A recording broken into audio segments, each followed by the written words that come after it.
सजा होने के बाद भी समझौते के आधार पर मुकदमा खत्म किया जा सकता है। देखिए, कई बार होता है कि आप सोचते हैं कि मुकदमा चल पड़ा है, अभी समझौता करेंगे तो शायद मुकदमा खत्म होगा या नहीं। तो आपकी पूरी जो प्रॉब्लम है, पूरी जो क्वेरी है, पूरा जो आप सोच रहे हैं कि ऐसा होगा या नहीं होगा, तो क्लियर कर देते हैं कि ऐसा होता है। मुकदमा समझौते के आधार पर खत्म किया जा सकता है। अभी तक आपने जो कैटेगरी सुनी होंगी वो कॉग्निजेबल, नॉन कॉग्निजेबल, बेलेबल और नॉन बेलेबल के बारे में सुना होगा। लेकिन इसके अलावा भी कुछ कैटेगरीज ऐसी हैं जिसके आधार पर अगर आप समझौता कर रहे हैं तो आपका मुकदमा खत्म किया जा सकता है। पूरी जानकारी आपको देंगे, सेक्शन के साथ देंगे, और वो आपको जो केसेस है वो भी बताएंगे कि सुप्रीम कोर्ट ने किस केस में ऐसा कहा है, पूरा क्लियर करेंगे। लेकिन उससे पहले मेरे चैनल को सब्सक्राइब करें और वीडियो को पूरा देखना ना भूलें।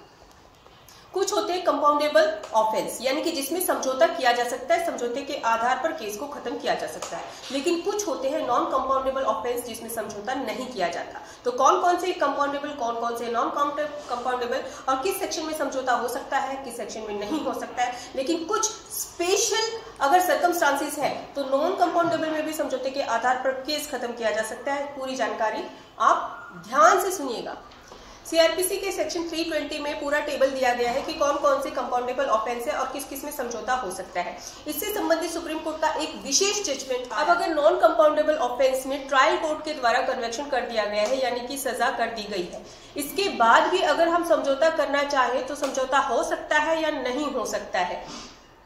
मामला है मध्य प्रदेश का। इसमें दो पार्टी में लड़ाई होती है और सेक्शन 323/504 बहुत से सेक्शंस लगाए जाते हैं ऐसे, लेकिन एफआईआर होती है 326 के आधार पर दर्ज। अब मामला जब कोर्ट में ट्रायल पे हो रहा होता है, कवरिंग पे हो रहा होता है, तो उस टाइम पे दोनों पार्टी में समझौता होता है और समझौते के आधार पर यह कहा जाता है कि समझौता हमारा होना है तो on the basis of settlement इस केस को क्लोज कर दिया जाए, यानी कि समझौते के आधार पर इस केस को खत्म कर दिया जाए।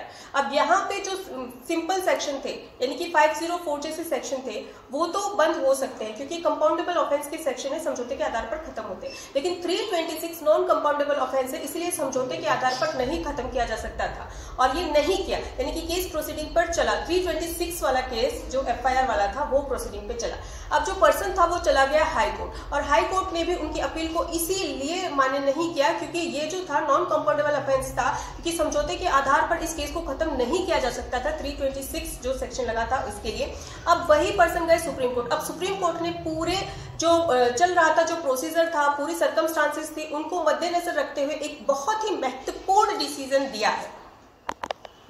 यहाँ पे क्रिमिनल अपील फाइल होती है और ये मामला है Ram Gopal versus state of Madhya Pradesh. यहाँ सुप्रीम कोर्ट के द्वारा पैरा 20 में कहा गया कि जो अभियुक्त है वो दोनों एक ही गांव के हैं और गांव में शांति बनाए रखने के लिए, और किसी को भी बाहर इफेक्ट नहीं हो रहा है, गांव में शांति बनी रहेगी, शांति बनाए रखने के लिए मैं फिर से कह रही हूँ, इस केस की प्रोसीडिंग को खत्म कर देना चाहिए। यहाँ सुप्रीम कोर्ट ने क्लियर किया कि गांव में शांति बनाए रखने के लिए, क्योंकि दोनों जो पार्टी थी एक दूसरे को क्षमा कर चुकी थी, किसी को पब्लिक अफेक्ट नहीं हो रहा था इस केस से, इसीलिए क्या हुआ कि उन्होंने कहा कि इस केस की प्रोसीडिंग को यहाँ पे समाप्त कर देना चाहिए। सुप्रीम कोर्ट ने यहाँ पे कहा है कि जहां पे अपराध व्यक्तिगत नेचर के हैं और उस अपराध से सोसाइटी अफेक्ट नहीं हो रही है तो हाई कोर्ट सेक्शन 482 सीआरपीसी के तहत केस की प्रोसीडिंग कन्वेंशन होने के बाद भी खत्म कर सकती है। अब आपको क्लियर हो गया होगा, अगर नॉन कंपाउंडेबल ऑफेंस है और परिस्थिति ऐसी है, ये जो केस से मिलती जुलती है, व्यक्तिगत है, तो कहीं ना कहीं आप एप्लीकेशन डाल सकते हैं कि प्रोसीडिंग को खत्म कर दिया जाए। तो बहुत ही स्पेशल केस है।